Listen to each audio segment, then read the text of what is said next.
Saludos a todos. Soy Daniel Vega, conocido como Seth Garamond para los que escuchéis el programa. Vamos a dar con estos inicio a lo que es la ronda de conferencias de Retropixel 2016. Y bueno, esta conferencia parte o base de lo que es una revista que es Retromaniac, aunque vamos a empezar hablando del neo retro, ¿correcto? Yo creo que cualquiera de los que hemos vivido el retro sabemos lo que eran las revistas en aquella época. Vivir sin revistas en una época en la que no existía internet era casi imposible conseguir ningún tipo de información, incluso a la hora de saber qué juegos comprar, o la portada o las revistas de la época, no teníamos más. Pero eso no significa que hoy en día la revista, aunque exista internet, la revista sigue teniendo su lugar. Y Retromania, que es prueba de ello, no solo por lo que es su existencia como tal, sino por la cantidad de información. Y bueno, aquí os dejo con David y con Chemastra, que nos van a dar toda la información sobre el neorretro y demás que haga falta. Hola, muchas gracias. Este micro es para grabarse, no nos vaya a escuchar, pero espero que nos escucháis ahí detrás bien, ¿no? Imagino. Vale, no tenéis problema. Bueno, yo me llamo David, soy, digamos, el organizador, director, si lo queréis poner así, de lo que es Retromania, que es una revista, luego hablaremos un poquito más en profundidad de ello. Una revista y un blog sobre juegos clásicos, retro, neorretro, indie, un poquito de todo ese tema. Y aquí al lado mi compi. Yo soy Chema, soy redactor de la revista y últimamente también me he encargado de la primera, ¿cómo lo llamaríamos? Primer número especial, primer suplemento. De CPC. Esperemos que no sea el último de Astro CPC. Bueno, en la charlita esta lo que vamos a hablar un poco es sobre videojuegos neorretro. Luego explicaremos, si no conocéis un poco el término, de qué va la cosa. También haremos una pequeña comparativa de juegos 2D, 3D y luego pues haremos un pelín de publicidad en lo que es Retromania, ya que nos dejan. Pues si no la conocéis, pues además hemos traído los ejemplares que tenemos ya impresos para que le podáis echar un ojo, sobre todo aquellos que a lo mejor nos conocéis solamente en la versión digital, pues que veáis también el resultado en papel.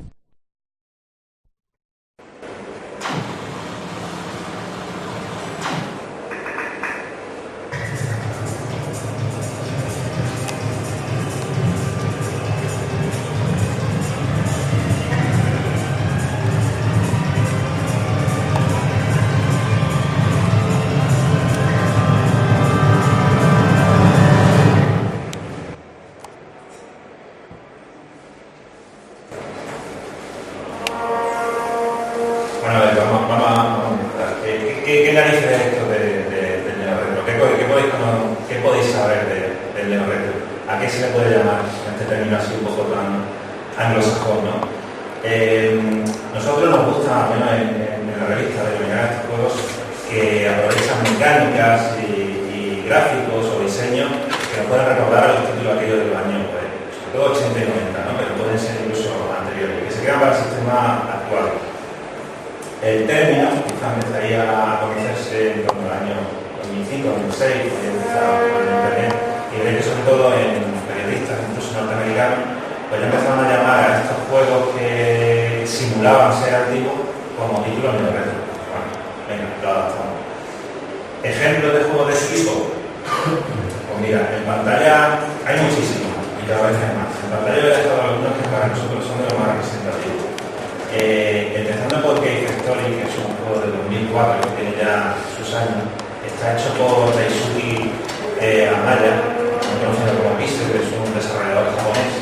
Hizo el juego de Solito, es un título, lo podemos denominar Metroidvania, estamos aquí con los términos así, Metroidvania, de que es un juego de plataforma, de exploración, de aventuras que se puede parecer a lo que era Metroid o Castlevania, o incluso el Meso Gladius, que ahora volverá a salir, ¿no?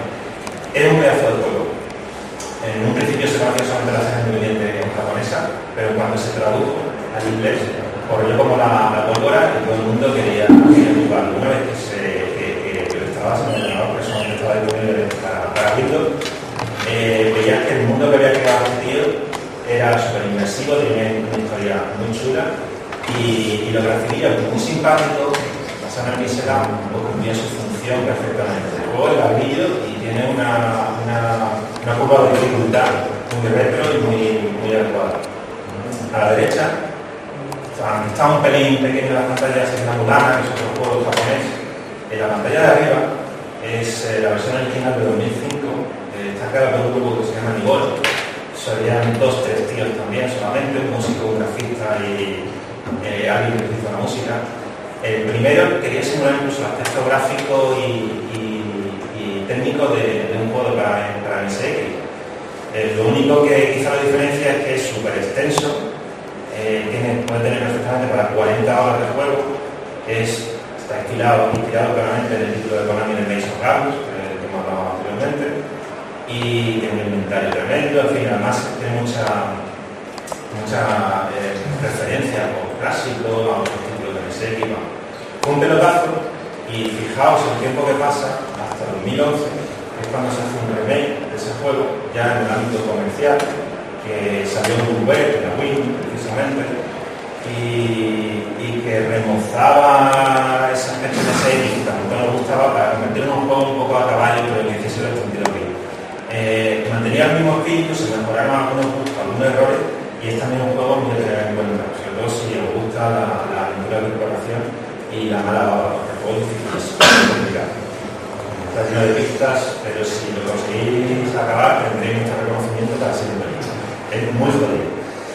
Este juego, por cierto, lo iba a distribuir Nigalis, que es una editora norteamericana, y que hizo el feo de estar dando la continuamente a esta gente, de todos los que se querían de este juego publicado, y al final fue Enjoya, que es una editora de Barcelona, la que trajo el juego, la que lo editó. O sea que todo el mérito para ellos. Abajo tenéis Braid de 2008 para Xbox. Fue uno de los abanderados de Xbox Live Arcade, que fue uno de los sistemas seguramente que impulsó el desarrollo independiente en consola, que siempre se había creído que era un entorno muy cerrado y era muy difícil colocar nuestros juegos. Bueno, pues este título, que lo hizo también un solo hombre, consiguió hacerse un hueco, y gracias a su planteamiento de 2D, de puzzle y una historia que también pues, era un pelín dramática, se ha hecho un hueco y sigue siendo hoy en día recordado. Y por último, ha puesto un juego que no es tan conocido, pero que además sigue a pie juntillo lo que es un título neo-retro, gracias a su gráfico pixelado, que es un matamarciano de corte clásico, vertical, que se inspira en los juegos de game, de racing, etc. No llega a ser un bullet hell, no llega a ser un juego de hecho que no puedes esquivar las balas, pero casi. Se llama Kingstown, es de un grupo norteamericano, también de 3 tíos. Lo más curioso del juego es que lo hicieron, o lo financiaron a partir de dinero público. Jason es una ciudad que existe realmente en Norteamérica, es una ciudad muy conocida en su historia colonial, y ellos lo que hicieron fue trasladar la historia de la ciudad al espacio. Jamestown resulta que es un planeta del espacio y está siendo invadido por marcianos. Lo trasladaron, metieron la pasta, hicieron el juego, ganaron dinero, se llama Final Four Games, y ahora mismo no sé si tienen un segundo proyecto, pero resulta que tuvo bastante éxito. De hecho fue convertido luego a varios sistemas. No podemos dejar de hablar de los juegos de Tomarito, que seguramente muchos de vosotros lo conocéis. Sigue estando dentro del entorno del ámbito independiente, pero su filosofía es muy distinta, ¿no? Él siempre lo que decía es que quería hacer esos juegos que nadie hacía. Nosotros nos paramos mucho para conocer los primeros títulos así un poco más conocidos de él, aunque antes había hecho otra cosa, Speed Killer, Haidora, que es una formación que podéis ver a la derecha, que para mí sigue siendo uno de mis preferidos. Cuando descubrí yo este juego, yo echaba mucho de menos la mecánica de Gradius y o de Everdrive. No había matamarcianos de ese porte. Los matamarcianos que se daban eran pues eso, los típicos de cortinas de bala, llena la pantalla llena de disparos, estívalos o aprovecha el ataque especial. Pero no había juegos de los que primaba un poco la habilidad, los que se jugaba con el escenario, que había un juego volado, etc. Pero cuando descubrí Haidora, yo fui cuando estaba para Windows, yo tenía más que aquella época, y removí cielo y tierra para jugar al final una mierda de portátil al juego. Pero aluciné con la profundidad que tenía, con el diseño, el nivel, con el cariño con que había hecho este juego y con la banda sonora, por supuesto, de Grifos, ¿no? Es que quiero hacer una puntualización para que veamos a qué niveles estamos llegando. Uno de los homenajes que tiene este juego, y uno de los finales, es precisamente de la nave final de Túrica. Y el año pasado, cuando estábamos preparando la guía como en Colonia, de la casualidad que tenemos aquí Suspe, que la tengo de y teníamos puesto el trailer del juego y el propio Chris Hurley, que estuvo viendo el trailer, escuchando la música, y se quedó alucinado y pidió más información de lo que estaba viendo. O sea, para que nos imaginemos hasta qué punto se puede llegar a cerrar el círculo de este tipo de juego, que un juego que toma inspiración de un juego de mecánica clásica como era pública, en algunos elementos, como era un guiño en el final, el propio compositor de la banda original del juego que había metido el guiño estaba alabando la música del juego, que no estamos hablando de que por ser independiente no tenga mucho menos el nivel de calidad que puede tener una producción comercial como la que podría decir realmente. Vamos, de hecho, es un poco lo que vamos a decir de los dominios de producción, ¿no? Pero no deja de ser curioso que además es malagueño de aquí, o sea que está a sentirse orgulloso también. Y curiosamente, una de las primeras entrevistas que hice para el número 0 de Retromania, que acabó por 2010, fue a Juan, fue a Los Maritos, yo contacté con él. Primero pedí que el tío no sería inglés, americano, lo que sea, luego enteré que era español, y yo, pues genial, por encima le puedo hacer las preguntas en español, no tengo que ir a traducir nuevamente. Desde las preguntas, me contesta, hablamos, intercambio de correos, fenómeno, publicó la entrevista, y al año me entero que es malagueño. Pero ¿por qué no me lo dijiste antes? Bueno, en fin, ya pues, surgió una amistad entre nosotros, nos vemos de vez en cuando y todo eso, y no deja de ser también un poco curioso de cómo gente que a lo mejor permanece o permanecía un poco en el anonimato va produciendo, va haciendo cosas y se va viendo, ¿no? Porque nosotros, a lo mejor con nuestra revistilla, y ellos con el desarrollo.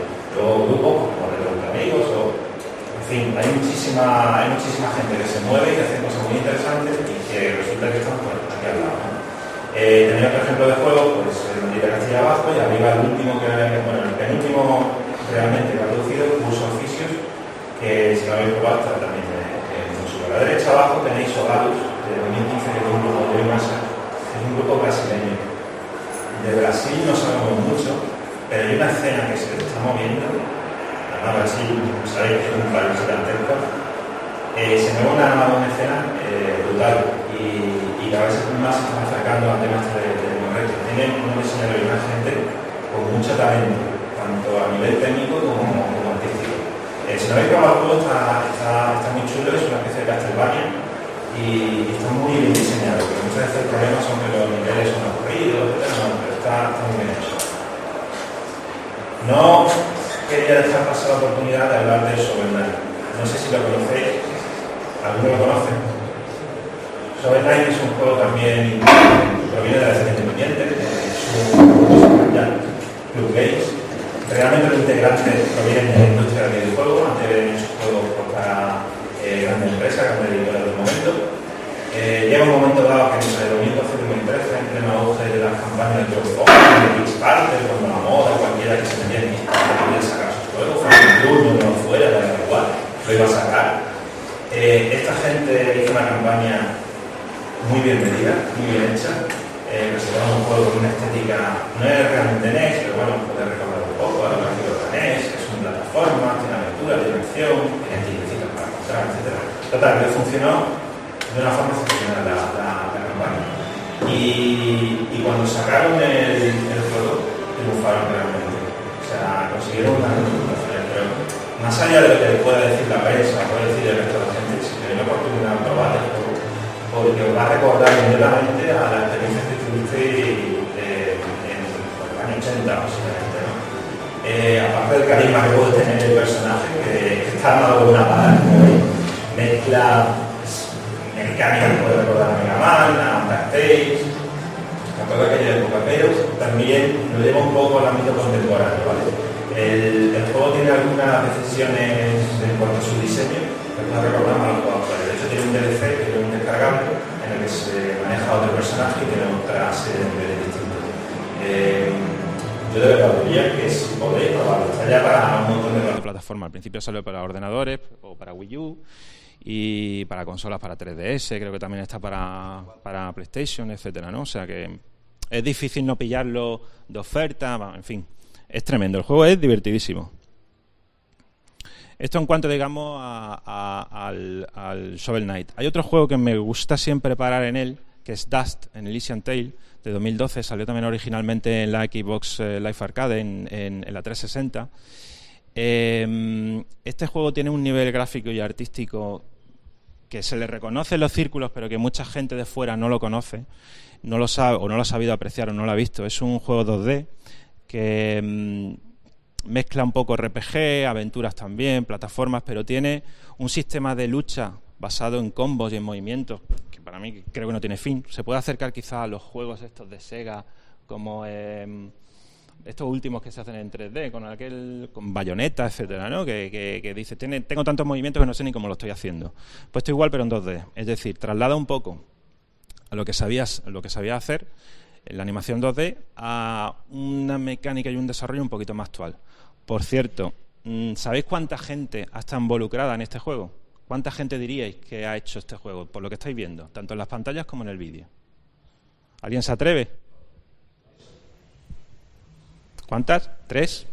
¿Alguien? ¿Más? ¿5? ¿2? Nos vamos acercando. Una única persona. Este tío realmente profesionalmente se dedica a la animación. Y un día pues dijo, pues quiero hacer un videojuego. Digo, pero no tengo ni idea de programar. Pues nada, se puso a aprender a programar bajo XNA, el de Microsoft. Evidentemente tienes que saber, tienes que aprender. Lo hizo, Microsoft se fijó, le puso un productor, pero no hizo nada. El productor realmente lo que hizo fue ir guiándole y haciendo que el juego se conociera, etcétera. Y luego sí que es verdad que en algunos momentos del código tuvo ayuda de programador externo, porque él no sabía resolverlo, ¿no? Pero básicamente es un juego hecho por un solo tío que tiene 3 niños. O sea, el último le vino en el último año de desarrollo del juego. Hay una foto de él sentado en una mesa con 3 monitores, la mesa está llena de mierda, literalmente, con café a medio comer, bocadillo, etcétera, y tiene un niño, una niña de 1 o 2 meses en los brazos. O sea, que es tremendo. Dice él que acabó reventado, que fue obra de Dios que consiguiera terminar el juego. Él es mi nuevo Dios. La verdad que es una historia muy bonita porque fue una idea que él tuvo, la consiguió desarrollar a pesar de todas esas dificultades, la terminó y el juego está muy bien hecho. Es decir, tiene corazón, se nota que le ha puesto todo de su parte, ¿no?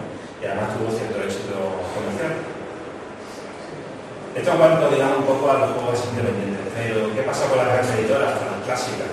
Ellos también se han apuntado a la moda del neo retro. Arriba tenéis Rayman Legends, la segunda parte de hoy, es un juego de hecho por Wii. Con motor VR, que es una delicia en cuanto a lo gráfico y al diseño. Evidentemente el equipo que ha creado este juego es bastante mayor, pero es un plataforma en la línea Rayman, que está chulísimo. Yo no sé tú la juegas. No me lo digo más jugado. Abajo tenéis los iconos de Nintendo y Retro Studios, dentro de Metroid, de 2010. Reaprovecha la fórmula que ya había cogido antes con Donkey Kong Country y en el Super Nintendo, la readaptan a las posibilidades tecnológicas de la Wii, una consola que realmente en aquella época, pues, sabéis que no era la típica para jugar juegos de Wii, aunque era bueno.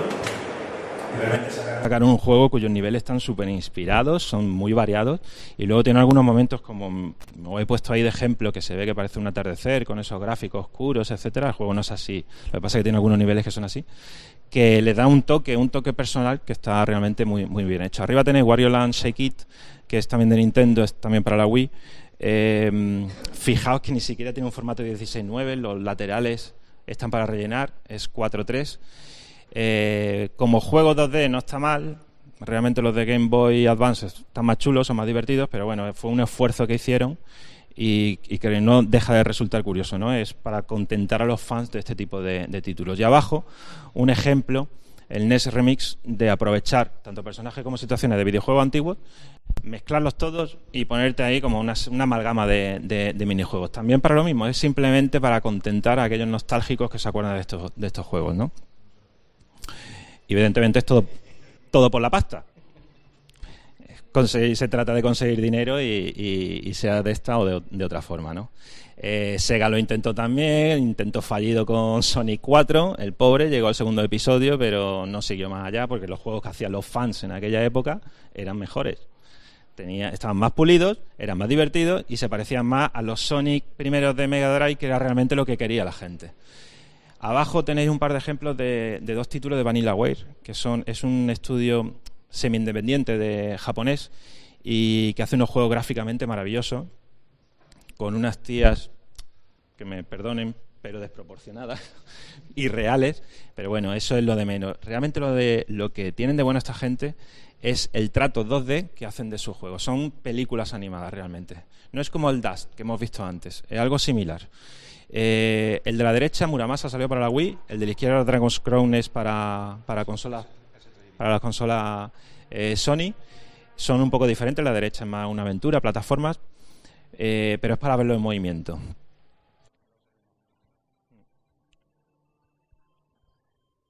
¿Qué juego creéis que es este?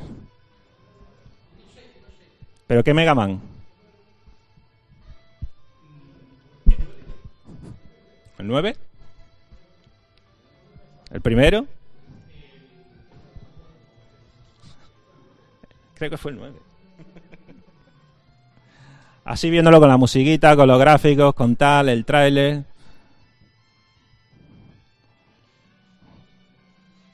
Venga, sí, es el 9, acertado. Toma, esto te lo llevas para haber acertado. Luego lo recoges. Efectivamente, Mega Man 9, Capcom también supo ver que había negocio. Dice, joder, aquí hay gente que le gusta esto de los juegos antiguos pero para sistemas nuevos, pues vamos a hacer un Mega Man nuevo.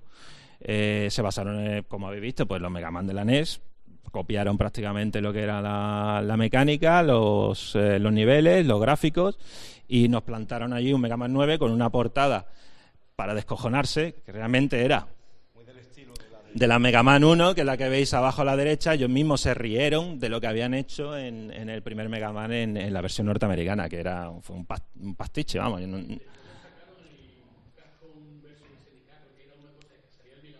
Claro, es que es para reírse, es ya prácticamente una leyenda, ¿no? Pero para que veáis el interés que le puso Capcom a este juego, hizo incluso un press kit, que son estos kits especiales que suelen mandar a la prensa. Gaby sabe de eso.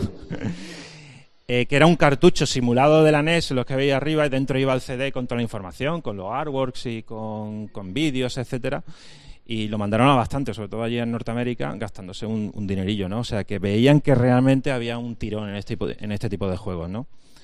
Así que al final, ¿qué tenemos? ¿Qué es esto del retro, ¿no? Pues son juegos que normalmente son pixelados, que suelen tener o incluir mecánicas que os suenan de títulos clásicos, desarrollo 2D, una curva de dificultad que no es como la actual, que prácticamente o usualmente te guían, te van diciendo qué es lo que tienes que hacer.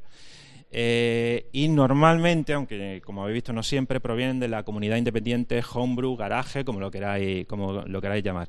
Y pueden tener un interés comercial o no. O sea, es imposible que ahora hablemos de todo lo que hay en este espectro, porque es increíble la cantidad de producción que hay actualmente. De hecho, hay un articulillo publicado en nuestra página en la que hablamos del momento tan dulce que nos ha tocado vivir. Es decir, es que ahora mismo tenemos elección, podemos irnos a las AAA, podemos comprar un juego indie de 5, 6, 7, 8, 10, 15 euros que tenga calidad, podemos jugar a juegos independientes que son gratuitos. O sea, es un mundo bastante interesante. O podemos seguir jugando los juegos de toda la vida, los clásicos, gracias a los emuladores o directamente en los sistemas, ¿no? ¿Por qué reaparece el interés en estos juegos? ¿Es simplemente nostalgia o es una necesidad del panorama actual? O sea, nos ha llevado estos juegos 3D tan tremendos, estas superproducciones, estos mundos tridimensionales tan realistas, a querer de nuevo jugar o imaginarnos, ¿no? Porque sobre todo en los juegos de los primeros ordenadores, lo que solíamos hacer al enfrentarnos a la pantalla era imaginarnos el escenario. O sea, nos ponían 4 líneas, 4 píxeles más bien hechos, pero nosotros completábamos esa información en nuestra cabeza. Y más con las portadas aquellas, vaya. O sea, ahora es un poco distinto. No quiere decir que sea peor ni malo, pero es diferente. Nosotros nos gusta pensar que es que hay cierto tipo de jugador que no se adapta a esta nueva forma de proponernos los videojuegos que nos proponen los editores o los publishers, ¿no? Dice, pues no me gusta, simplemente no me gusta. Luego hay otro tipo de jugador que sí, oye, que me gusta lo que hay actualmente, pero sigo sintiendo la necesidad de viajar al pasado, ¿no? Y de o bien recuperar esos juegos que ya jugué, disfruté, me pasé, etcétera, o bien jugar a títulos nuevos que me recuerdan a esas cosas antiguitas. La industria no es tonta. Desde muy lejos ha ido creando recopilatorios para diferentes tipos de plataformas y sistemas que recogían esos videojuegos antiguos y clásicos. ¿Por qué? Bueno, porque sabía que existía ese nicho. Sabía que había gente que seguía estando interesada en seguir jugando en su consola nueva, porque evidentemente el que se había comprado un Spectrum, pues luego quizá pasó a una Amiga, a un PC, luego ha tenido una consola, que si la Nintendo, que si la Super, que si la Play. Pues ahí tenéis ejemplos. Mira, en 1993 Super Mario All Star, o sea, estamos hablando de principios de los 90 y Nintendo dice, joder, aquí hay tirón, pues meto aquí remozados. Una sola generación de diferencia. Exacto, meto aquí remozados, juegos de... Aunque Nintendo es experta en esto, ¿no? Pero meto los jueguecillos, les cambio los grafiquitos y a vender como churros y ya está. Ahí tenéis otro ejemplo, Sega Age, que también desde muy antiguo ha venido recuperando esos juegos antiguos. De hecho, algunos de los juegos de la serie Sega Age, sobre todo para PlayStation 2, que salieron solamente en Japón, aunque luego hay algún recopilatorio que también está disponible a nivel internacional, pues remozaron los juegos 2D y los convirtieron a 3D. Muy austeramente, pero algunos resultaron ser buenos títulos. Space Harrier, la versión aquella, pues no está mal. El Outrun es una aberración muy gorda, que si os da por buscarlo, Sega Age Outrun, os vaya a descojonar bastante, sobre todo con el coche. O sea, evidentemente no es un Ferrari, pero es que ni se le parece. Y bueno, está muy mal hecho. La cosa es que hubo de todo y seguían produciendo este tipo de juegos, ¿no? Hasta llegar a la actualidad, evidentemente. El testigo de unos años ahora lo recoge la escena independiente y homebrew, como hemos dicho, sobre todo. No significa que sea... Nunca voy a hablar yo en términos generales o nunca voy a hablar en términos totales, ¿vale? Generalizo un pelín. Son estos equipos pequeños que suelen tirar a desarrollar videojuegos normalmente, pues, ya sabéis, pixelados o que más cortos o con una música más sencilla, en fin. ¿Por qué? Porque suele ser menos costoso, necesita un equipo más pequeño para terminarlo y el desarrollo normalmente, aunque se puede eternizar, pues es más rápido. Pero esto no es lo mismo, o sea, crear estos videojuegos en nuestro dormitorio, en nuestro estudio, no es lo mismo que se hacía ya en los 80 o los 90, en los que se juntaban 1, 2, 3 personas, cada uno con un rol y creaban una producción. Efectivamente. Por eso me gusta mucho esta diapositiva para hablar de lo que es un desarrollador indie y de los puntos de vista que tienen desde fuera de él. No sé si lo veréis bien desde ahí lejos. La primera es lo que se creen mis amigos que hago, y estoy ahí en una pedazo de sala con tecnología y etcétera haciendo cosas. La segunda es lo que se cree mi madre que hago, que no tiene ni puta idea de lo que estoy haciendo. La tercera es lo que la sociedad cree que estoy haciendo. Dice, ¿qué? Mi mujer dice, está jugando, simplemente. Bueno, me estoy ganando, o estoy intentando ganarme el pan, pero bueno, tú estás jugando. No. Lo que yo creo que estoy haciendo, soy Dios y el mundo es mío, hay que ser un poquito más humilde. Y al final lo que realmente hago, estoy dormido dentro del ordenador y no he avanzado una puta mierda. Bueno, intentadlo. Si alguien de aquí se dedica al desarrollo independiente, intentadlo. Eso es realmente lo bonito. Además, hoy en día tenemos la suerte de que existen muchas herramientas, ¿no?, que nos pueden ayudar al desarrollo de los videojuegos. Ayer os he puesto algunos ejemplos de algunos logos de algunas de estas herramientas. ¿Qué pasa? Cuando éramos nosotros pequeños, seguro que muchos de vosotros teníais la idea de, hostia, yo quiero hacer un juego como está haciendo esta gente, pero no tengo ni idea de cómo lo está haciendo. Digo, yo solamente sé poner 3 cosas en basic. Un print, un LED, un circle. El ensamblador no lo veían ni... Esto yo no hago aquí nada. Digo, ¿cómo lo harán esta gente? Hay personas que lo consiguieron, hay personas que incluso se pusieron a aprender, lo sacaron, pero la mayoría de nosotros no. Llega un punto en que empezamos a tener herramientas para desarrollo de videojuegos. Yo no sé si alguno se acuerda del DIF. Antes ha habido muchas, ¿eh? Pero si del DIF os acordáis, eso supuso una pequeña revolución. Más de uno seguro que empezó algún proyecto en DIF. Luego no lo terminó, pero lo empezó. Y aquello estaba muy bien. Podíamos hacer cumplir, o podíamos intentar que nuestro sueño se cumpliera. Esa gente que ahora tiene 30, 40 años, se encuentra con que tiene herramientas para crear videojuegos, intenta meterse en la industria del videojuego más o menos, y el referente que tenía, o aquel sueño irrealizable, eran los videojuegos del 80, 70 incluso, 70, 80, 90.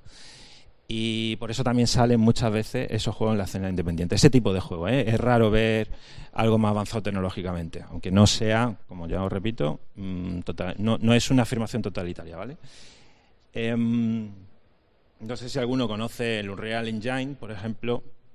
Es una herramienta súper potente, puede hacer juegos 3D, puede hacer juegos 2D, es gratuita para descargar, aunque luego si haces un juego tienes que pagar una especie de royalty a la gente de Epic, ¿no? Esta relación entre el retro y el título independiente nos ha dado lugar, por ejemplo a nosotros, personalmente, a relacionarnos con Pulpo Frito. Pulpo Frito, ¿qué narices Pulpo Frito? Digo, el Pulpo Frito me lo como yo.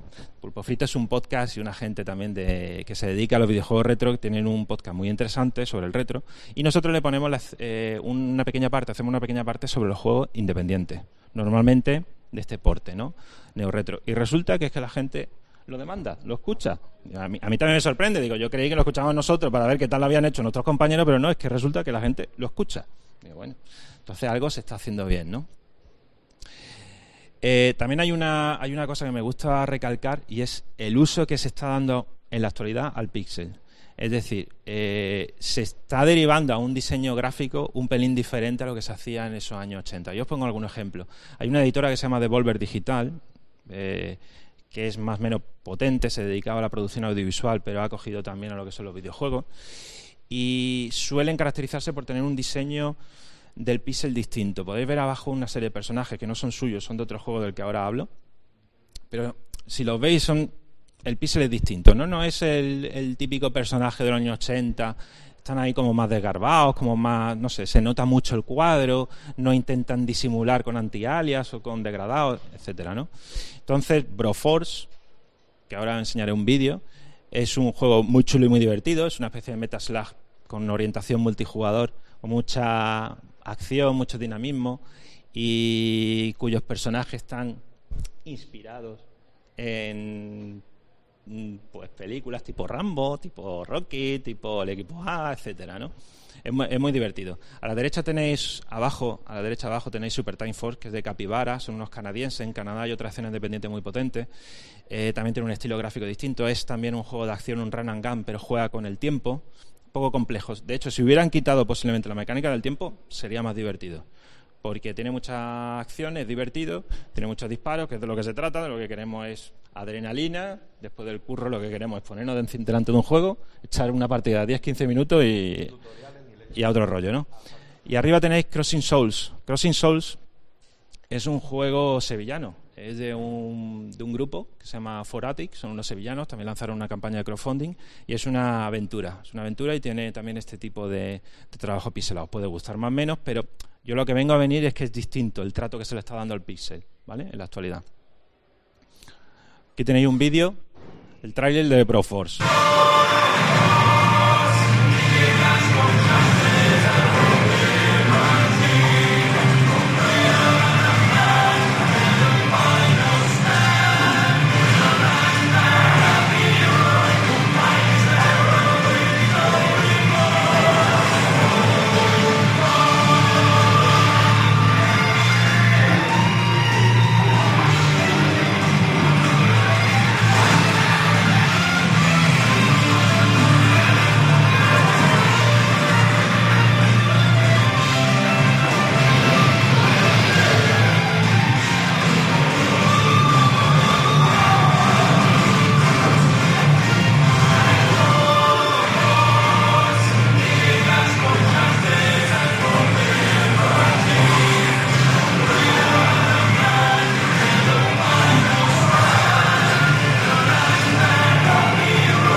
Como son, dibujo animado. El juego no es así, pero la acción es la misma.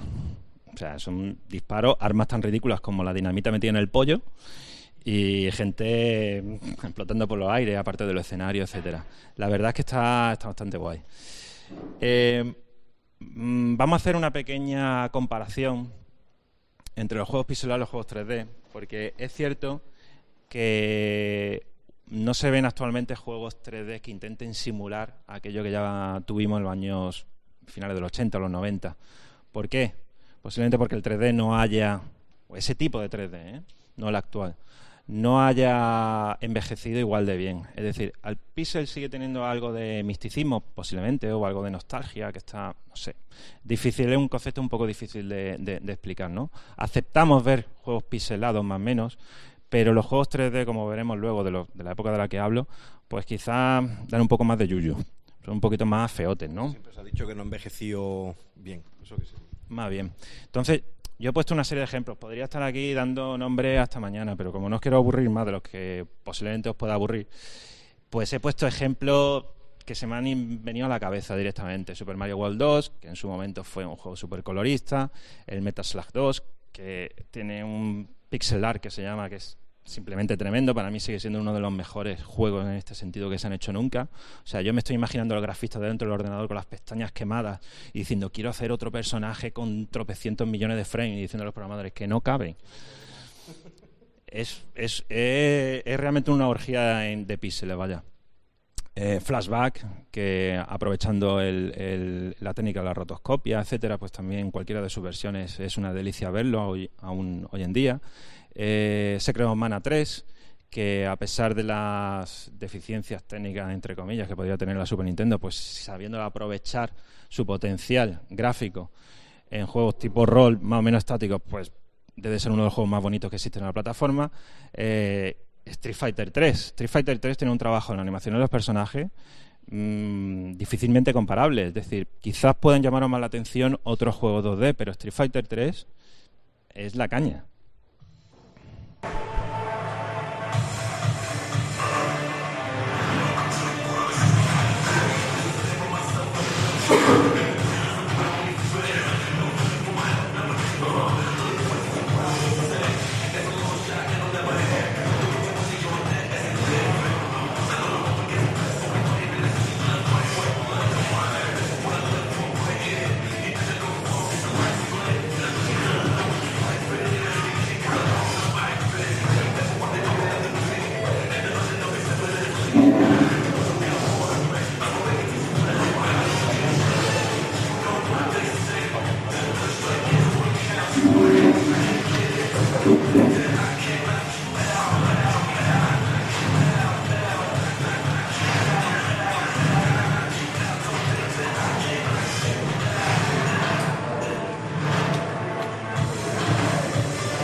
Este fue un vídeo para anunciar una versión online del juego, etcétera, ¿no? Pero a lo mejor no lo habéis fijado, pero la cantidad de expresiones que llegan a tener las caras de los personajes, que no dejan de ser posiblemente pues 32, un poquito más píxeles de alto ancho, es para tenerlo en cuenta. O sea, luego con el Street Fighter 4 en 3D se consiguió algo similar, aprovechando las técnicas de cel shading, pero no deja de ser sorprendente lo que se hizo, por ejemplo, en la saga con las dos ediciones de Street Fighter 3.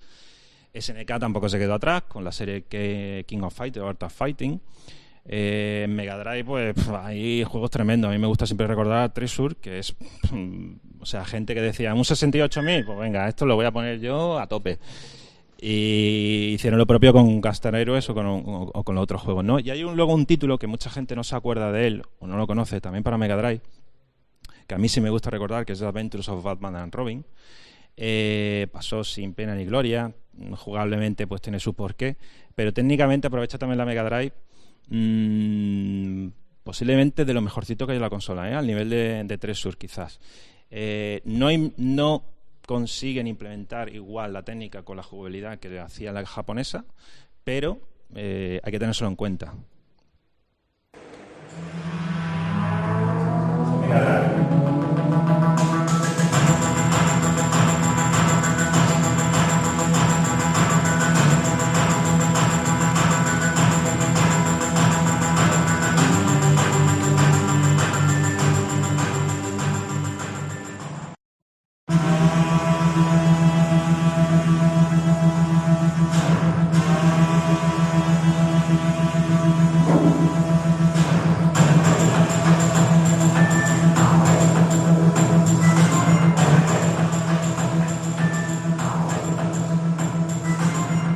Fijaos en cómo se deforma el escenario, como la cantidad de spray y de objetos que hay en pantallas y ralentizaciones, los movimientos de los personajes.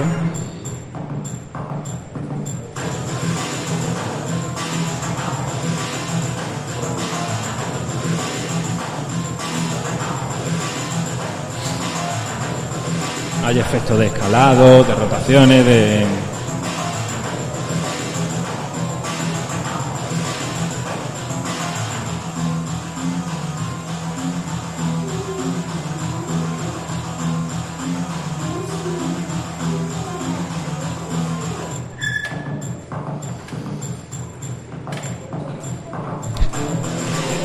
Ese jefe lo hizo un chaval con 17 años, el del gato.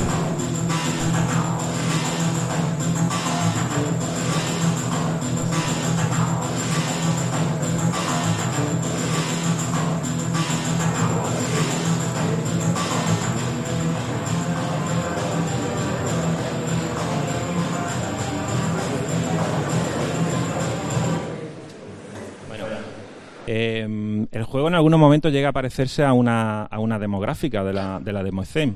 Realmente fue así, es decir, el programador conseguía desarrollar una serie de técnicas en el programa y eran los diseñadores del juego los que tenían que intentar encajar el juego en esa técnica. Por eso quizás no es tan redondo. Aún así hay que tenerlo en cuenta. A mí me gusta también relacionarlo con un término anglosajón, lo llaman state of the art, lo puntero tecnológicamente. De hecho, hay una demo para Amiga, una de las más conocidas, que se llama así, de Spaceballs, que no sé si Gaby la enseñará mañana. Y es lo que consiguieron realmente con este cartucho. Fue el único juego que hizo este grupo. Es un grupo derivado de Malibu, que era una editora de cómics, y solamente hicieron este juego. De hecho, el programador es el que hizo el Batman Returns, que es más conocido en Mega Drive y en Mega CD. Después de hacer este juego y de tener una serie de problemas, el tío se volvió a su Irlanda original y abrió una tienda de café. O sea, que es que acabó hasta aquí. Dijo, yo paso ya de la industria y de la gente que la lleva. Yo no sé si sabéis quién es Tom Kalinske, pero es un tío en Sega que le metió una presión y una demanda por sacar el juego. De hecho, el juego creo que es del 96 o algo así. O sea, ya es que está la Mega Drive dando sus últimos coletazos.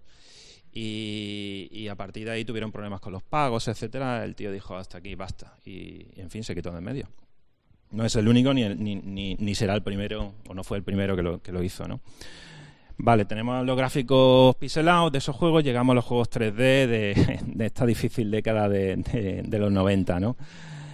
He puesto también algunos ejemplillos. Tosiden en su momento fue el abanderado de PlayStation, un juego de lucha. En aquel entonces pues era una caña, hoy en día lo ves y te da un poco de grima.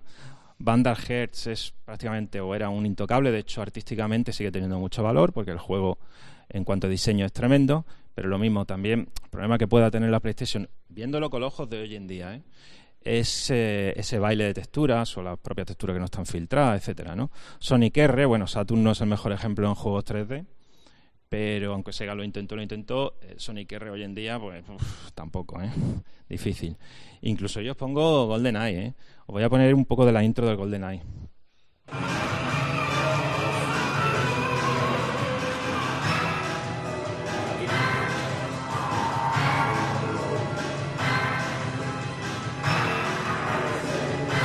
Hay muchas aristas, muchos picos, una textura pelín borrosa, la resolución era pequeña, en fin. En su momento, evidentemente, viéndolo en perspectiva, era lo que había, ¿no? Y sigue siendo un juego muy divertido, es decir, si lo ponéis en la consola y sobre todo si lo echáis multijugador, no ha perdido ese carisma, no ha perdido el diseño de los niveles, sigue siendo uno de los mejores en shooter en primera persona. Pero a nivel técnico, a nivel gráfico, no ha envejecido igual de bien seguramente que los juegos en 2D, ¿no? Need for Speed, el primero, no sé exactamente a cuántos frames por segundo irá, pero que hoy en día un juego de carrera sabéis que se le demanda, digo, hostia, si esto no va a 120 frames por segundo, lo estoy viendo con un ojo y con el otro, esto no va a 120, no mola. Entonces el Need for Speed, aun a pesar de su momento también ser muy revolucionario, ser un juego bastante divertido, adictivo, con aquellos coches que no era lo normal, aquel entorno tridimensional, pues tampoco. Resident Evil, pues lo mismo, escenarios prerenderizados en baja resolución, polígonos para los personajes y ángulos de cámara también, bueno, juego se basaba realmente en eso, ¿no? Pero hoy en día quizás se buscaría otro tipo de espectacularidad. Y sobre todo, el movimiento, el control. O sea, es difícil aceptar ese tipo de control también en los juegos tridimensionales hoy en día. Lo mismo puede pasarle a Silent Hill y lo mismo también a Tomb Raider. Tomb Raider, para que veáis aquí, es la versión de Saturn también, ¿eh? Me aprovecho un poco de la coyuntura.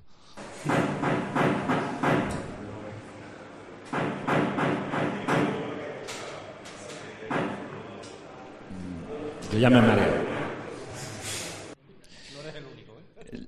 Los juegos en 3D también tenían el problema, o siguen teniéndolo, pero también en menor medida, del tema de la cámara, ¿vale? Siempre ha sido algo para los programadores, pues un talón de Aquiles.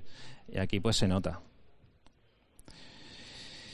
En fin, que quede claro que entre el juego independiente y el retro pues hay cierta relación, lo que nos da pie a hablar un poco de los títulos más clásicos. Sí. Lo cierto es que David ha estado comentando muy bien cómo ha seguido habiendo interés en mecánicas clásicas y en una manera de hacer las cosas que pudiera ser similar a lo que se hacía antiguamente. Pero es que los sistemas viejos nunca llegaron a estar del todo olvidados, ¿no? Sí que es cierto que todos conocemos casos o incluso nosotros mismos en nuestra bendita ignorancia, que hemos vendido la consola antigua para comprar la nueva, por falta de dinero, pues la PlayStation la tenía que tener todo el mundo en el día, si no, no eras nadie. La famosa leyenda urbana que nuestra madre lo tiró todo, pero en realidad el sistema tenía guardado para eBay. Exacto. Pero lo cierto es que los sistemas clásicos nunca han perdido del todo el interés, no al nivel de hoy en día, pero incluso en los momentos de más impas había gente que seguía recordándolos con cariño, ¿no? Gran parte de ello lo tiene el tema de la emulación, que nos ha permitido poder disfrutar de los sistemas como incluso que no lo podíamos haber disfrutado antes, ¿no? Que lo que tenemos, por ejemplo, podíamos acceder a sistemas gracias a la emulación que en su día nunca hubieran ni siquiera soñado a ponerle la mano encima, ¿no? Como pudiera ser Neo Geo, que hombre, los 5 duritos en el bar estaban bien, pero tenerlo en la casa era un poquito no al alcance de cualquiera, ¿no? ¿Qué más podíamos tener por ahí? Pues bueno, se podía dar el caso también de sistemas que no salieron de Asia o juegos que no salieron de Asia, que de otra manera, si no fuera por la emulación, no nos hubiera podido llegar al día de hoy, ¿no? Incluso otro caso muy conocido por nosotros es que en su día teníamos un sistema y a día de hoy hemos podido conocer a la competencia, porque si tú en su día tenías una NES, no te comprabas una Master System, a no ser que tuvieras también dinero. Pero vamos, si tenías dinero te comprabas la Neo Geo, no te comprabas la complementaria. Entonces, la emulación ha permitido mantener vivos los sistemas porque se lo ha podido acercar incluso a un público nuevo que ese sistema no lo tuvo en su día, no lo pudo disfrutar, ¿no? ¿Qué tenemos más casos por ahí? Pues tenemos, por ejemplo, el tema de las compañías que han eliminado las barreras que había en su época. Tú, en tu casa, no ibas a ponerte a hacer un juego de Mega Drive. Primero porque para hacer un juego de Mega Drive entraban en juego cosas como royalties de Sega, tenías que tener un acuerdo comercial, etcétera. ¿Qué pasa? Que a día de hoy, caso, por ejemplo, de Sega, no suele poner impedimentos en que tú hagas un juego para una consola de suya antigua, como puede ser Mega Drive o Dreamcast, siempre y cuando respetes dos cosas: que no digas que Sega ha tenido algo que ver en el juego y que no le toquen los assets. Tenemos un caso en concreto de un juego que Sega se ha cargado, que fue el remake de Streets of Rage, que es para verlo, que es un remake que hicieron unos aficionados y que toma totalmente, hereda el espíritu del juego y lo lleva a la máxima expresión. Y Sega dijo, no, con mi franquicia no os metáis, os dejo que hagáis juegos míos, pero mis personajes no me los toquéis, ¿no? Pero sin embargo, programar para Dreamcast, programar para Mega Drive o Master System, en el caso de Nintendo, programar para máquina Nintendo más complicado, pero tampoco suelen poner pegas. Y ya no hablemos de los ordenadores, que nunca ha habido una licencia. Cualquier persona podía hacer un juego de Spectrum, podía hacer un juego de Astra, podía hacer un juego de Amiga, así que no, en ese sentido tampoco ha tenido impedimentos el hecho de poder crear juegos para máquinas clásicas, ¿no? Tenemos el tema de la globalización, que también ha favorecido el tema de poder hacer juegos para máquinas antiguas. Ya no existen fábricas de cintas en España, que yo sepa, pero gracias al comercio internacional tú puedes encargar una copia de un juego de Spectrum a día de hoy, como en este caso tenemos aquí el Fear of Fighter o Los Amores de Brunilda, que en una edición, por ejemplo, que tenemos aquí la fotografía chulísima en caja de madera. Pero es que el comercio internacional nos ha traído también el acceso a las fábricas de China. ¿Qué ha permitido ello? que tú en los finales de los 80, principios de los 90, no podrías hacer un juego por tu cuenta de Mega Drive en edición física, pero hoy en día sí. Hoy en día, gracias a la facilidad y a Internet, que nos ha facilitado todo el tema de poder hacer comunicaciones y transacciones internacionales, puedes llegar a producir benditas herejías como este Knuckles el Equidna, que tenemos aquí, que es un juego real que en su tienda china más cercana acá, AliExpress, se puede comprar, ¿no? Más cositas que nos ha permitido hoy en día seguir disfrutando de estas máquinas clásicas, pues ya entran en juego los gurús. Entra en juego gente que decide poner herramientas para crear juegos al alcance de gente que ya no necesita aprender a programar en ensamblador. Antes, posiblemente, si tú quieres hacer un juego medianamente decente, o bien tenías que tirar de ensamblador, o bien tenías que compilar el BASIC y hacer un BASIC compilado, o ya te tienes que meter en ciertos berenjenales, ¿no? Gracias al trabajo desinteresado de gente, hoy en día disponemos de herramientas, de tal manera que aprendiendo a programar en un lenguaje de alto nivel, como pueda ser C, estas herramientas nos lo compilan y nos genera para juegos para máquinas antiguas, como pues en este caso tenemos la churrera de los Mojon Twin, o el caso de SPC Telera del profesor Retroman, que lo tenemos ahí al fondo, para hacer juegos para Astra CPC, ¿no? Esto ha puesto herramientas en manos de gente que le permite hacer juegos que en la época no hubiera ni siquiera pensado en poder hacerlo. Tenemos un caso muy significativo de esto, y es en la pasada edición del concurso CPC RetroDev. El primer premio lo ganó una persona que era la primera vez que hacía un juego, que era Tony Ramírez con el Space Move, ¿no? Esto nos lleva a que a día de hoy, quitando los años de bonanza de los sistemas, tenemos una producción de juegos para máquinas antiguas que no tiene nada que ver con lo que podía ser, digamos, incluso la muerte comercial de las máquinas a finales, ¿no? Tenemos una presencia muy fuerte en España con grupos como, bueno, hemos puesto aquí unos pocos como Relevo, en los Mojon Twin Retro Wars, pero tenemos 4 MHz, que también lo tenemos por aquí al fondo.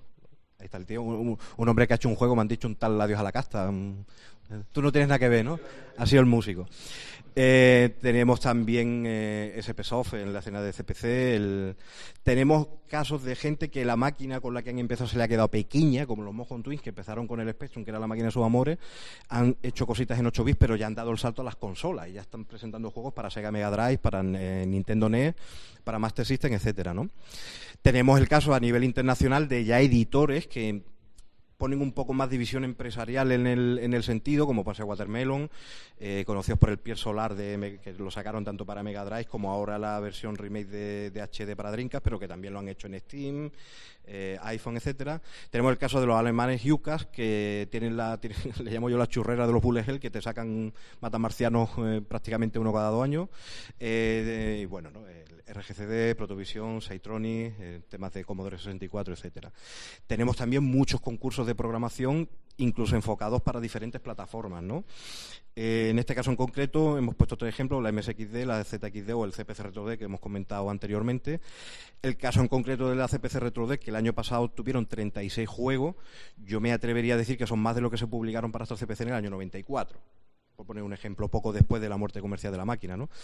En ese sentido estamos... el resultado fue este. Acabamos incluso haciendo un número especial. Solo para los juegos que se presentaron en la CPC RetroDev, por idea de aquí del amigo, que me metió en un buen brete, vaya. Y luego tenemos la quinta esencia del disfrutar haciendo videojuegos, que podrían ser las jam, ¿no? Una jam es simplemente una reunión de tú solo, te haces un grupo pequeño y se hace una meta de hacer un videojuego en un periodo de tiempo determinado, muy corto normalmente, 1 o 2 días, una semana, y con una temática normalmente también que se dice de antemano, ¿no? Es decir, es una excusa más para juntarte con gente y decir, pues mira, aprovechando la excusa, vamos a hacer un juego en 2 días para Mega Drive con la temática de la que sea, ¿no? Y gracias a estas iniciativas, tanto los concursos como las jam, el trabajo de los grupos y las editoras, pues hoy en día, como hemos dicho, tenemos una de las producciones mayores para máquinas antiguas, que quitando lo que es la época comercial, por supuesto, de las máquinas. Incluso arcades. ¿A quién en su día le hubiera encantado tener una máquina recreativa hecha por sí mismo, ¿no? Un sueño para muchos de nosotros. Hoy en día se da el caso de que gracias a los avances tanto en hardware como en programación, se puede llegar a hacer su propia máquina recreativa. En este caso en concreto tenemos aquí delante Sky Cursor, que es un título heredero de Estética Neo Geo, que están realizando en Estados Unidos, que incluso han creado su propio hardware compatible con placas llama, de tal manera que es totalmente compatible con máquinas cabines de su momento que tengan el adaptador, o están fabricando sus propios muebles arcades también, ¿no? Tenemos aquí, podemos ver el tema de la estética. Ellos dicen que hacen una mezcla entre Splatterhouse y Metal Slug, ¿no? Es una dinámica muy Neo Geo, pero con muchísimo gore, como se puede ver por aquí por las imágenes. Vamos a ver un poquito el trailer para que os hagáis una idea de lo que es el A video arcade game that puts you in the cockpit of the world's most advanced fighter jet, destroying bloodthirsty mutants from outer space. See also.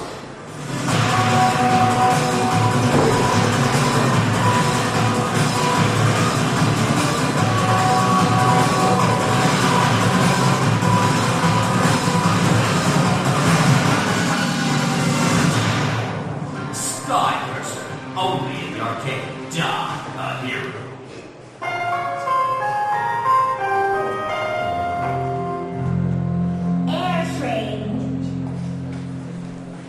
Ellos dicen que hacen le llaman un mid-bullet, el que en vez de venirte millones de balas, te vienen millones de enemigos, ¿vale? Muerte por saturación. Tenemos también el caso de nuestro paisano Loco Malito, que recientemente ha lanzado el juego Death Came from Vermine, exclusivo para salones arcade. En vez de hacer un juego disponible para todo el mundo, como normalmente ha hecho, en este caso lo que se trata es de apoyar a las asociaciones arcades que están surgiendo en este país, de tal manera que pueden tener un producto exclusivo que cualquier jugador que lo quiera jugar solo lo podrá hacer, como antiguamente, en un salón recreativo. De hecho, fijaos cómo es Juan, que su preocupación al ver la máquina, porque él no había visto la máquina hasta ese día, eso fue el ArcadeCon, la segunda ArcadeCon, era si situándolo al lado de otras máquinas como Space Invader o Galaga, daba el pego. Es decir, a él, sus motivaciones son esas realmente, ¿no? Dice, quiero verla junto a otras máquinas. Se la llevaron luego al salón que tiene esta gente. No sé si conocéis Arcade Vintage. Tienen un salón arcade en Petrer, en Alicante, que es flipante, vaya. Y cuando lo vio ya la máquina in situ junto con el resto de máquinas arcade, dices, esto hubiera pasado en los años 80. O sea, me falta meter la moneda. Daba igual. Luego tenemos el caso también de juegos que no estaban pensados para recreativa, pero que han acabado dando el salto a un cabinet porque lo merecía, porque encajaba perfectamente, ¿no? Quizá la quinta esencia podría ser Maldita Castilla. Yo creo que hoy en día todo el mundo conoce Maldita Castilla, ¿no? Pero para el que no conozca, un homenaje a clásicos como Ghost and Goblin. Y era un juego tremendamente arcade que perfectamente daba el pego en un salón recreativo de la época, ¿no? Tenemos aquí un poquito el trailer de lo que fue la máquina. Esto es el juego de hecho.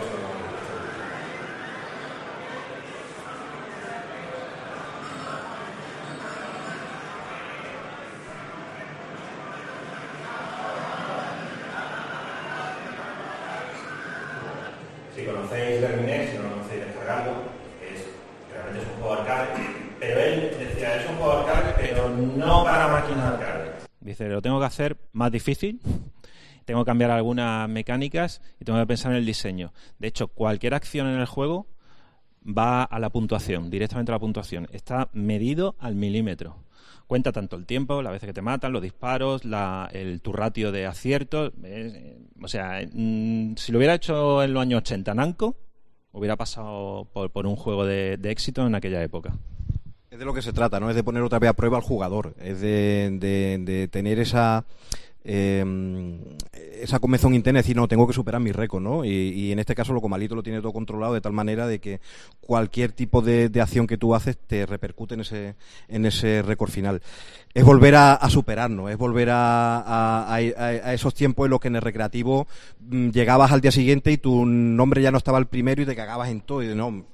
Esto no puede ser. Esta es mía, esta es mi máquina, ¿no? Es volver un poco a disfrutar de esas sensaciones antiguas. Y en este caso en concreto, Loco Malito ya es un caso que se ha llevado al extremo porque ya no es solo hacer el juego, sino incluso ya pensado para máquinas recreativas y solo disfrutables en salón recreativo, ¿no? ¿Esto qué es lo que consigue? esta unión de interés por juegos antiguos, más estos juegos antiguos, estos juegos nuevos que se siguen fabricando para máquinas antiguas, hace que crezca el interés por el mundillo, ¿no? Y en este interés van surgiendo páginas, van apareciendo blogs, puntos de información donde poder acceder, y es en ese momento, en verano de 2010, cuando nace nuestra revista, cuando nace Retromania. Parto aquí del señor David, que nos va a explicar cómo fue el traumático procedimiento de sacar a luz.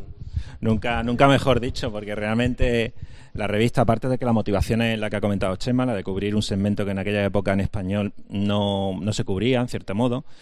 Realmente mi profesión, yo soy diseñador gráfico, pero yo el tema editorial pues como que no lo tocaba demasiado. Entonces, un verano, ese verano de 2010, tuve lo que se llama un cólico nefrítico, que me tuvo liado durante un mes, y como soy así, digo, pues mientras estoy sin ir al trabajo, yendo, viniendo, etcétera, digo, pues me voy a poner a hacer una revista. Y efectivamente, aprendí, entre comillas, porque aún sigo aprendiendo, lo que es la maquetación, el diseño editorial, haciendo Retromania con unos contenidos que me gustaban y me interesaban. Así nació el número 0, que prácticamente lo hice yo, porque quería ponerlo a prueba, por eso es un número 0. Puse el PDF y enseguida obtuve una respuesta muy positiva que me sorprendió muchísimo. Digo, pues joder, pues sí que efectivamente hay interés, ¿no?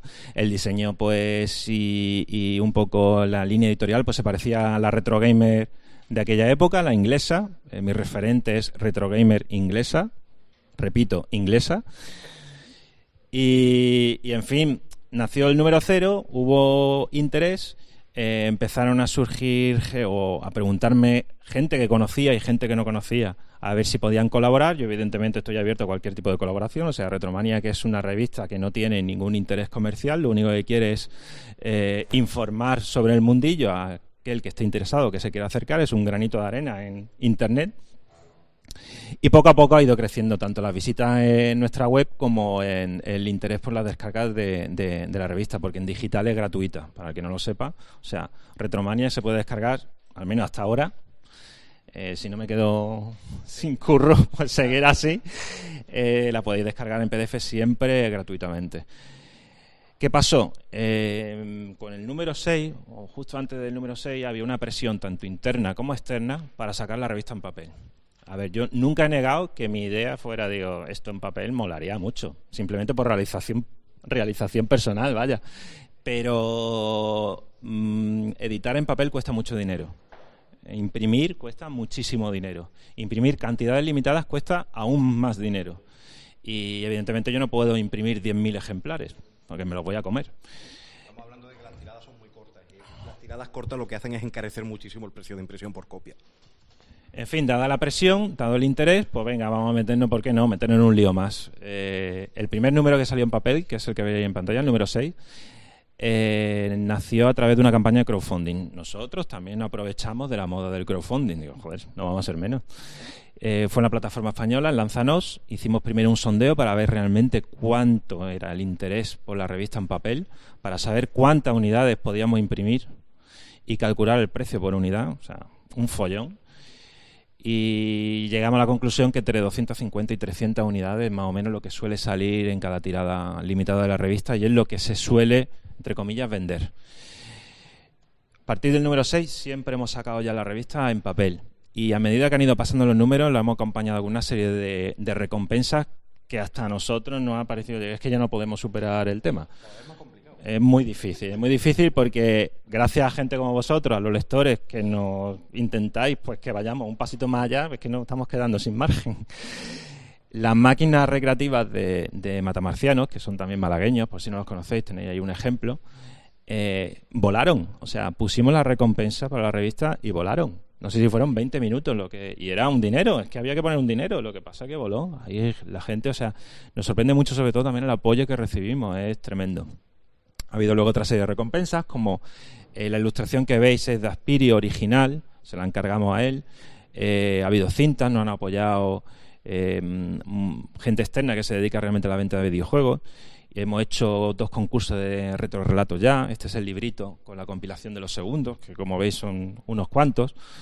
O sea, incluso editado un juego en una efectivamente. Corta que no se pudo pudo conseguir en ninguna otra, por ningún otro canal, que fuera una edición muy limitada de la Guerra de Gamber de Astra CPC, por ejemplo.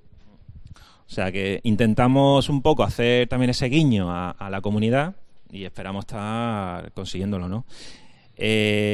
Por ahora, o hasta ahora, tenemos más de 100.000 descargas de lo que son los PDF de la revista. Como está subido también a Issuu, que es una plataforma para leer revistas online, hay más de 400.000 impresiones. Es decir, que estamos hablando de que sí, que realmente la gente accede a la revista y por lo menos le echa un ojo, ¿sabes? Aunque sea simplemente por decir, voy a ojearla. Y nos sorprende también mucho la gente que nos visita desde fuera de España, porque no creáis que solamente hay interés aquí dentro. A mí me sigue sorprendiendo que si no me equivoco, el tercer país que nos visita es Alemania. Y la mitad serán mías, pero hay más gente por ahí que está visitando. Y Estados Unidos el segundo también, pero con una cantidad de impresiones bastante potente. Sí. Imagino que en Estados Unidos también, porque hay muchos hispanohablantes, pero que no deja de resultar primero satisfactorio, pero luego también curioso que nos visite gente de fuera, ¿no? De hecho, tuvimos una oferta para editarlo en físico en Estados Unidos, sí. Sí, eso fue una aventurilla que dijimos, mira, no, pasen que no. No lo estás poniendo... Era también un poco raro, una oferta un poco extraña. Pero sí, le gustó mucho la revista y dice, venga, ¿por qué no me la mandas los PDF para imprimir? La imprimimos aquí y luego ya acordamos a ver cómo lo hacemos. Digo, sí, bueno, otro día. No pasó, primero, por el problema logístico que puede suponer y segundo, porque realmente os repito que la revista por ahora no tiene ánimo comercial ni de lucro. Y ahí nos estaríamos metiendo ya en otro terreno y tendrían que cambiar, entiendo, las normas y las reglas que rigen Retromaniac, ¿no? Os voy a mostrar, porque siempre me hace mucha ilusión, el tráiler o el pequeño vídeo que hicimos para esa primera campaña de crowdfunding, el Lánzanos. Es cortito.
En ese vídeo somos mi hermano y yo realmente, con un pequeño trabajo caserillo, pero fijaos que a lo largo del tiempo pues llevamos ya 11 números, aquí hay representado 10, desde 2010 hasta 2015, cada uno con una serie de contenidos y aumentando el número de páginas. Cada vez más ladrillo.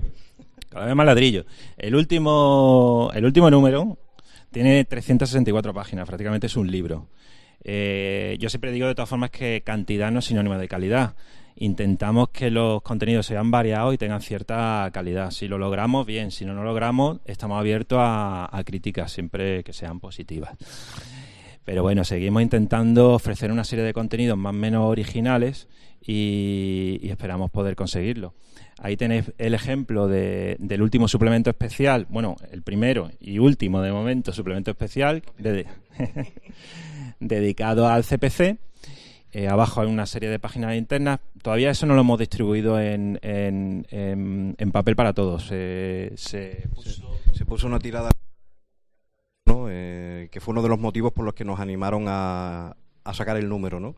Para hacer un poco de apoyo, y luego aparte también porque el concurso del CPC RetroDev es un concurso que tiene un trasfondo académico, es de la Universidad de Alicante, y uno de los motivos principales que tiene el concurso es que los alumnos del grado de creación de videojuegos de la Universidad de Alicante se pongan a prueba con el mundo real, para que no se queden en una práctica para el profesor, sino que sepan que ese producto que ellos están haciendo va a salir afuera, la gente lo va a ver, lo va a poder tocar, lo va a poder criticar y lo va a poder opinar. En este caso en concreto decidimos llevarlo un punto más allá y se va a quedar reflejado para la posteridad en una revista, de tal manera que se pongan las pilas y que dejen de hacer chapuzas y se pongan las cosas y hagan las cosas en condiciones, ¿no? Bueno, ya para terminar, porque nos meten un poco de prisilla, la conclusión de todo esto es que creemos que hay sitio para todo tipo de videojuegos, de creadores y de consumidores, que el indie es una buena opción, el videojuego independiente, ya sea comercial o no, es una buena opción para aquellos que quieran jugar a los nuevos títulos retro, lo que hemos llamado neo-retro, y que es bueno mirar más allá, aunque vosotros ya lo hacéis seguramente, más allá de las grandes, de los AAA y de las grandes superproducciones, porque hay un universo gigantesco que merece la pena ser disfrutado por todos. Así que muchísimas gracias por venir y por soportarnos. Nada más que añadir.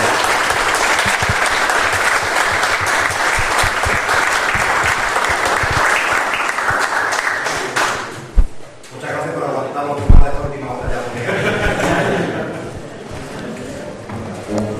¿Pregunta?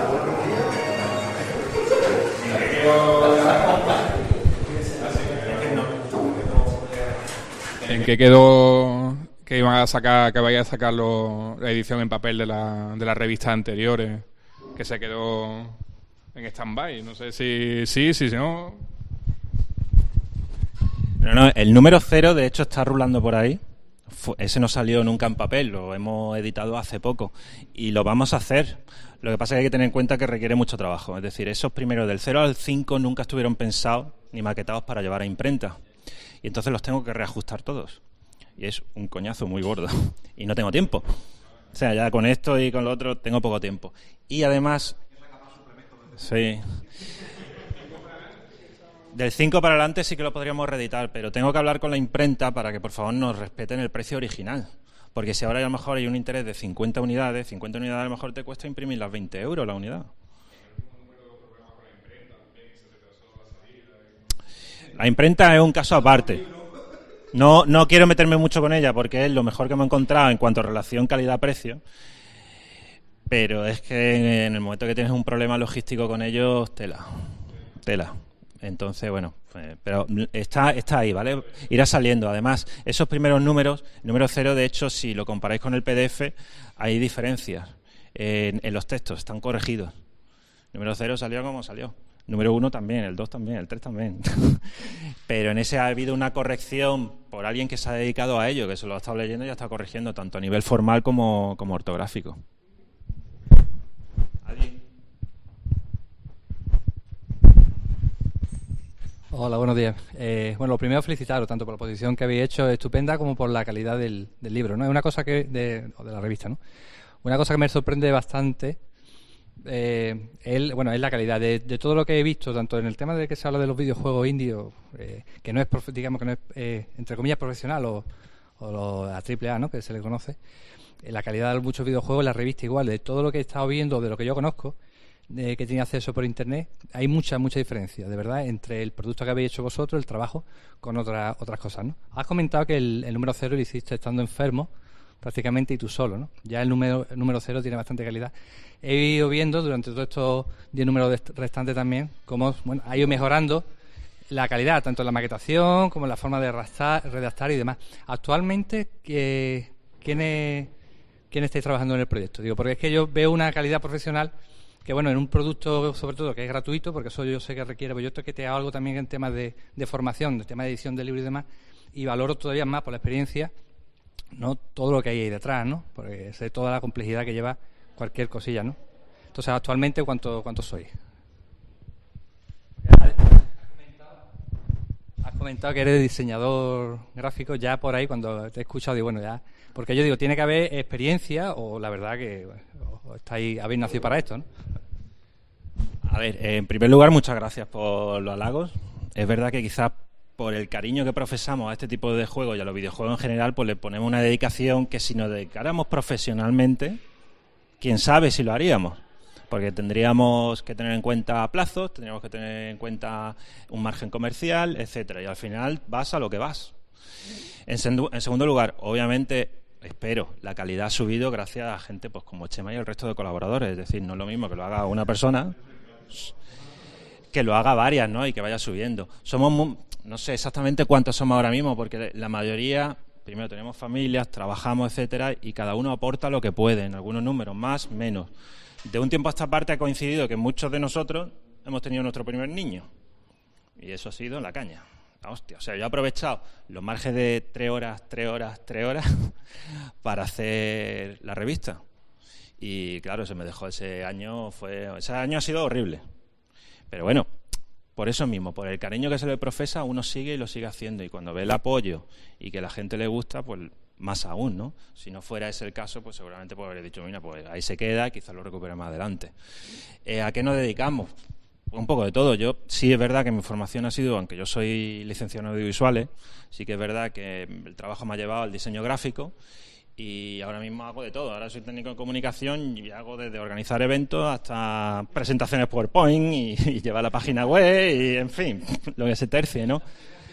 Eso ya no. Descargué camiones, pero eso ya no. Entonces, pues, va un poco por ahí, ¿no? Quizás la formación de cada uno sí que nos lleva a hacer las cosas un pelín mejor, ¿no? Ha habido gente que ha colaborado en revistas como Micromanía, gente como Chema que ha hecho también de todo, ha estado en otros medios de comunicación. Bueno, yo estaba más bien en tema digital, en temas de lo que antiguamente se llamaban blogs, que ya se le llaman publicaciones digitales, como en Al 1040 o celulares. Pero el tema de escribir siempre me gustó desde pequeño y tengo una anécdota muy muy bonita que la recuerdo con mucho cariño, que en quinto de GB nos pidieron que hiciéramos un cuento para un concurso de cuentos. Y yo, la tarde antes de ponerme a escribir, con un primo se había pasado el Golden Age de recreativa y lo que escribí fue la historia del Golden Age y acabé ganando el concurso, que es lo gracioso de esto, ¿no? Entonces el tema de escribir es algo que a uno siempre le ha gustado, ¿no? Siempre digo que bajo el nivel porque no tengo formación académica y el pobre Jaime que nos hace las correcciones suda tinta, pero bueno, cuando se le pone cariño y se hacen las cosas bien, pues siempre se nota un poco, ¿no? En ese sentido. Yo creo que he respondido, ¿no? a tu pregunta. ¿Alguien quiere preguntar alguna cosilla? O comentar, o aprovechar para criticarnos. Entonces dejamos el micro y nos vamos, ya está. No sé. Pues nada, muchas gracias otra vez.